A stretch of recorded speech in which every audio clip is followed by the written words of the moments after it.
Salut à tous et à toutes, bienvenue sur l'atelier d'Adrien les amis. Aujourd'hui on se retrouve pour une nouvelle vidéo unboxing. Avant toute chose, j'ai changé de micro parce que mon micro m'a lâché pendant les tournages que j'ai fait dans la semaine. Donc la vidéo que vous allez voir la semaine prochaine sur les poules, au niveau du son ça risque d'être limite, je m'en excuse. Mais voilà, nouveau micro, donc j'espère que ça va aller mieux maintenant. On est parti directement pour un unboxing et test d'une scie plongeante de la marque Parkside. Du coup, c'est une scie plongeante de 1200 watts, la PT2S 1200C2, avec des accessoires comme le guide de coupe, donc ça c'est vachement pratique. On a une garantie de 3 ans, comme toujours pour les machines Parkside. Les systèmes de rails de guidage sont en aluminium, il y a deux longueurs de 70 cm, donc ensemble, on peut les assembler ensemble, ça fait 140 cm. L'avantage de ce genre de scie plongeante, c'est de pouvoir par exemple travailler aussi au bord des murs. Quand on fait par exemple un plancher ou quoi, on peut vraiment la coller au mur et elle aura que 15 mm donc, par rapport au mur. Donc voilà, c'est quand même un avantage intéressant. On a un petit système de couteau diviseur qui est très pratique, donc qui évite le coincement de la lame. Il y a un système de raccord pour un aspirateur externe avec un câble de 4 mètres de long. Et au niveau de la taille de la lame de scie, on est sur du 165 de diamètre. Elle tourne à vide à 5200 tours minute avec une angle de coupe de 90 à 45 degrés. La profondeur max de coupe à 90 degrés est donc de 56 mm et à 45 de 42 mm. L'accessoire, donc la lame de scie qui est donnée avec, elle a 24 dents et elle est normalement prémontée sur la machine, mais il faudra tout de même vérifier qu'elle est bien en place. Cette scie, je l'ai eu pour le prix de 59 € dans les magasins Lidl. Et donc je trouve que c'est vraiment un prix très intéressant pour une scie plongeante, à voir maintenant la qualité. Maintenant, j'ai eu affaire à la garantie, donc je sais comment ça se passe au niveau de la garantie. J'ai eu un problème avec ma défonceuse qui avait grillé, littéralement, parce que je l'ai utilisé sur du merisier pour faire une tâche un peu trop lourde pour elle, donc elle a grillé. Et quand j'ai contacté la garantie, tout simplement, ils m'ont dit d'aller au magasin avec la machine et avec un papier qu'ils m'ont donné et j'ai pu me la faire rembourser directement. Donc comme les stocks sont de temps en temps, il n'y a pas de remplacement possible. Vous faites remplacer la machine si ils en ont toujours et si vous êtes dans les 1 mois du magasin et qu'ils en ont toujours, là ils peuvent vous la remplacer. Sinon c'est un remboursement direct. Alors c'est parti pour l'unboxing et test de la scie plongeante. Alors sur cette grande longueur, on a le système de guidage en aluminium. Donc ce sont les deux rails de guidage avec à l'arrière la petite bague, donc avec 4 clés, 4 vis à clé Allen. On les dévisse, on glisse sur la deuxième, on serre et elles sont assemblées. Et franchement, je suis agréablement surpris par la qualité, hein. Ils sont vraiment pas mal, hein, pour le coup. Ils sont vraiment pas mal. Le petit guide d'utilisation, très important évidemment, qu'il va falloir lire avant d'utiliser la machine. Hop, un petit raccord pour le système d'aspiration. Et le plus important, la scie plongeante. Alors, il y a un système là qui est sur le côté pour les clés Allen. Je vous avoue, je pense pas que moi les laisser ici, hein. Ça va plus m'embêter plus qu'autre chose. Elles seront rangées dans l'atelier. On a ici le réglage de la coupe en profondeur. Ici, le réglage de l'angle. On a la sécurité ici qui permet donc de descendre la lame parce que là, la lame est bloquée, elle ne descend pas toute seule. Hop, je vais mettre sur le côté. On monte la sécurité et là, la lame descend jusqu'à la butée que vous avez positionnée. Donc là, on va la mettre au plus bas. Ici, on a deux molettes sur le côté qui permet donc de faire pivoter la lame jusqu'à 45 degrés. Pour ensuite changer la lame, il vous suffit de baisser votre lame et d'activer cette petite poignée, de remonter. Et voilà, là elle est bloquée vers le bas et vous avez accès pour pouvoir changer votre lame. Donc là, on ne va pas l'utiliser. Je vais lire le petit livre d'utilisation et on revient tout de suite. Alors, avant de faire toute découpe, on va vérifier le serrage de la lame. C'est très important, hein. On ne sait jamais, on est sur du serrage d'usinage. Donc, à tout moment, ça pourrait être mal serré. Donc, vérifiez ça avant d'utiliser votre machine. Donc pour ça, on va baisser la machine, activer le système qui va bloquer la lame. Voilà. Et ici, on a un petit bouton qui permet de bloquer la lame. Donc, hop, j'appuie dessus et je vérifie le serrage. Voilà, on est bien serré. Parfait. Donc, on peut l'utiliser en sécurité. Les amis, faites ce que je dis parce que j'ai loupé un petit passage du manuel d'utilisation important à faire avant d'utiliser la machine. Moi, j'ai déjà utilisé la machine, vous le verrez un petit peu plus tard. Donc, pour bloquer la lame, ce qu'il faut faire, c'est d'abord lever le levier, ensuite baisser votre lame, vous entendez un petit clac, vous lâchez, et voilà, là, votre lame est vraiment en place. Et il va falloir desserrer, en fait, le petit écrou pour retirer la lame, vérifier que l'intérieur, donc, ils appellent ça la bride X, reste en place. Donc, on va vérifier ça. Donc là, je ne sais pas comment c'est serré, mais c'est serré. Donc, je vais utiliser une clé plate pour avoir plus de force.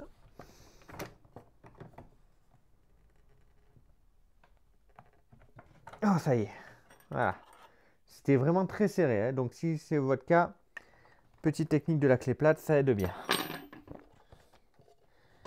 Donc, on fait attention que la lame ne tombe pas. On retire la lame. Et il faut vérifier en fait que ça, ce soit bien en place. Vous voyez, on peut le tirer. On peut le retirer. Donc, il faut faire très attention. Donc, la petite plaque, on peut bouger avec le couteau diviseur. Il faut vérifier qu'elle est bien en place et qu'elle ne bouge pas en fait quand vous retirez la lame. Donc là, elle est en place. Pas de souci. Heureusement pour moi, hein, vu que j'ai déjà utilisé la machine quand même. Je peux donc remonter ma lame en conservant le sens de rotation. Vous avez une flèche là. Vous avez la flèche aussi sur la lame. Donc, vous mettez votre lame dans le sens de rotation. Alors, je précise que du coup, ce n'est pas un pas de vis inversé, hein. Si vous forcez énormément pour la desserrer, c'est que c'est très bien serré.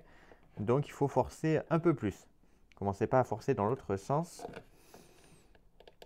en pensant que c'est un pas de vis inversé. Voilà. Et là, maintenant que vous avez fait cette vérification, une fois vous faites la vérification à l'usinage, et si vous changez de lame, vous vérifiez que tout est toujours bien en place. Mais là, maintenant, on peut normalement vraiment utiliser la machine en toute sécurité. Au niveau du système de marquage des profondeurs, vous avez deux marquages A et B. C'est en fonction si vous utilisez ou non un guide, tout simplement. Donc A, si vous n'utilisez pas de guide, si vous utilisez directement sur le bois, ou B, si vous utilisez un guide. Moi, je vais utiliser un guide et je vais couper ce morceau d'être. Alors, petite précision pour ces molettes, elles ne servent pas à bloquer en fait la scie, elles servent à gérer en fait le décalage pour gérer vraiment le plus auprès par exemple du système de guidage. Donc voilà, c'est juste pour ajuster un petit peu et vraiment frotter contre le guide et qu'il n'y ait pas trop de jeu. Petite précision qui a son importance, la lame va toucher légèrement le guide en plastique, c'est normal. En fait, comme il est neuf à la première utilisation, la lame va couper un peu du plastique et là, vous aurez votre guide qui sera vraiment à fleur de votre lame. Donc là, on va couper un bois qui est assez dur, c'est du hêtre, tout simplement, une planche massive. Et elle fait 28 mm d'épaisseur. Donc moi, je vais utiliser mon guide avec le marquage B et je vais mettre ça à 30 mm. Donc on met le petit système d'aspiration. On protège évidemment les oreilles, les tympans.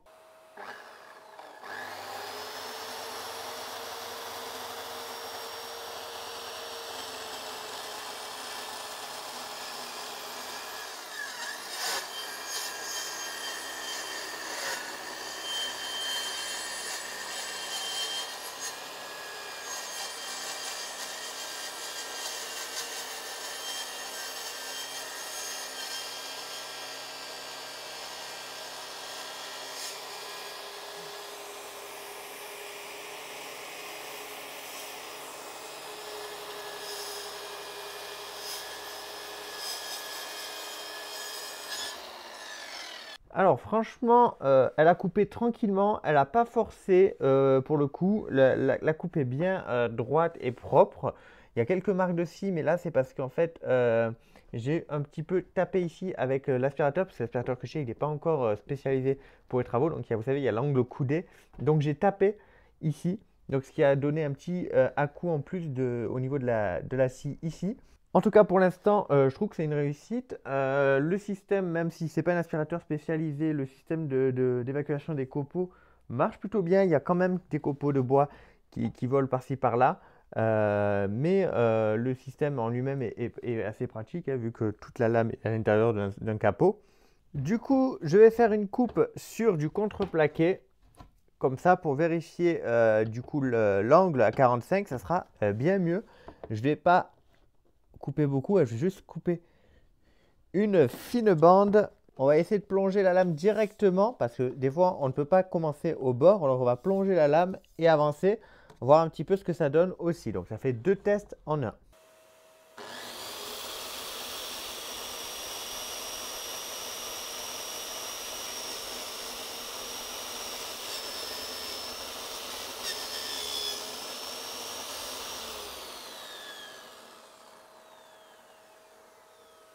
Alors, ce que je voulais faire n'est pas possible puisqu'il y a le couteau diviseur aussi qui sort et donc qui tape le bois. Donc on peut plonger à condition que le couteau diviseur lui soit à l'extrémité.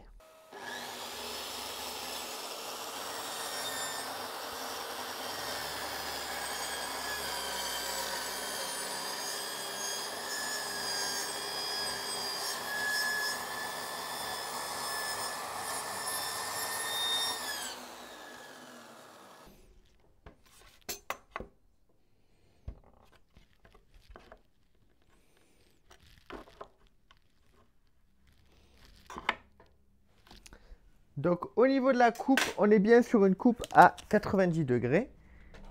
Pour ça, on n'a pas eu de soucis.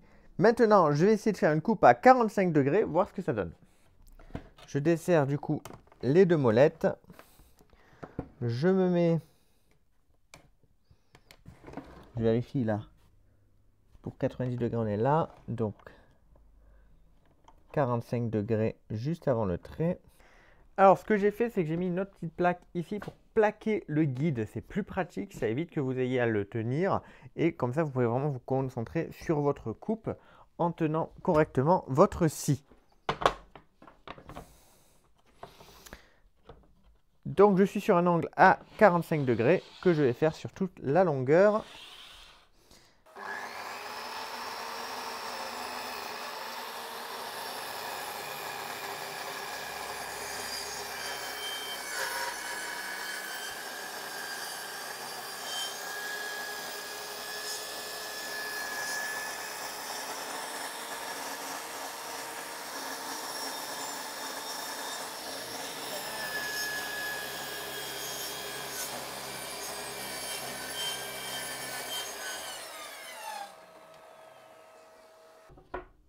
Donc voilà pour les 2 bouts coupés à 45 degrés. On va vérifier ça. Donc par exemple en posant ici ma chute sur l'angle à 45. Déjà au niveau de la jonction, ça m'a l'air bien. Maintenant, est-ce que on fait bien un angle à 90 degrés? Bah oui. C'est pas beau ça? On est bien sur un angle à 90 degrés. Donc là, déjà, le montage d'usinage de ma scie est nickel, que ce soit pour 90 degrés ou par 45 degrés. Donc le réglage d'usine est bon pour moi. Le détail est, il faut bien vérifier, moi le trait est juste après. Donc il y a la trait rouge et il y a le trait. Donc je suis à 90. Donc quand je veux le mettre à 45, il faut que je mette mon trait juste après aussi mon petit guide. Défaut que je viens de remarquer à l'instant, c'est cette vis là. Or celle-là, elle n'a pas l'air de le faire, mais celle-là, elle se dessert toute seule avec les vibrations. Et là, elle était complètement, quand j'ai fait la coupe, desserrée. Donc quand j'ai voulu remettre à 90, vous voyez, ben, je descends plus. Je descends plus. Donc faire très attention à ça, à ces petites vis là qui se desserrent facilement, qui sont normalement les butées qui vous permet en fait de rester à 90. Hein. Donc ça par contre c'est problématique. Faudrait peut-être mettre du téflon ou quelque chose comme ça, juste pour pouvoir le bloquer et qu'elle ne soit pas sujet autant aux vibrations. Et que bon, ben, quand j'utilise la butée, je suis bien à 90. Donc là, je viens d'assembler les guides pour essayer. Ça s'assemble bien, c'est en face. Il y a un très très léger jeu qu'on sent à l'ongle, mais j'imagine qu'on peut un peu l'ajuster avant de le serrer. En tout cas, c'est pas quelque chose qui gêne le déplacement de la scie. Alors, vous l'avez peut-être vu à l'image, mais mine de rien, quand on coupe quelque chose qui fait un peu plus de poussière, comme du contreplaqué, ben on en a quand même pas mal de la poussière qui s'échappe. Donc après, est-ce que c'est mon aspirateur non plus, qui n'est pas un aspirateur spécialisé, qui n'est pas assez puissant? Peut-être, mais je mets une réserve. Faites attention quand même, portez des masques quand vous utilisez des machines, même si vous avez un système d'aspiration. Vos poumons sont très importants pour vous. Que penser de la machine? Ben franchement, je suis agréablement surpris. Hein. Pour 59 €, on est sur une scie plongeante ben, qui fait le taf. Elle fonctionne bien. J'ai coupé du hêtre, donc c'est pas le bois le plus dur, mais c'est quand même un bois relativement dur par rapport à certaines machines, on pourrait dire bas de gamme, qui, si on part hors du résineux, ça commence déjà à forcer. Elle n'a pas forcé, elle a coupé sans aucun problème. Donc franchement, je suis plutôt content. Elle n'a pas chauffé pour le couper non plus. Donc c'était pas sur une longue longueur non plus. Mais voilà, pour les tests que j'ai fait actuellement, je suis vraiment content de la machine pour 59 € vraiment. Le gros détail, c'est ces petites vis là qui ont tendance à vibrer pas mal et à se desserrer quand vous êtes en angle. Donc en gros, quand vous êtes appuyé, bon ben elles sont appuyées. Par contre, quand vous mettez un angle de coupe, du coup elles sont relâchées en dessous.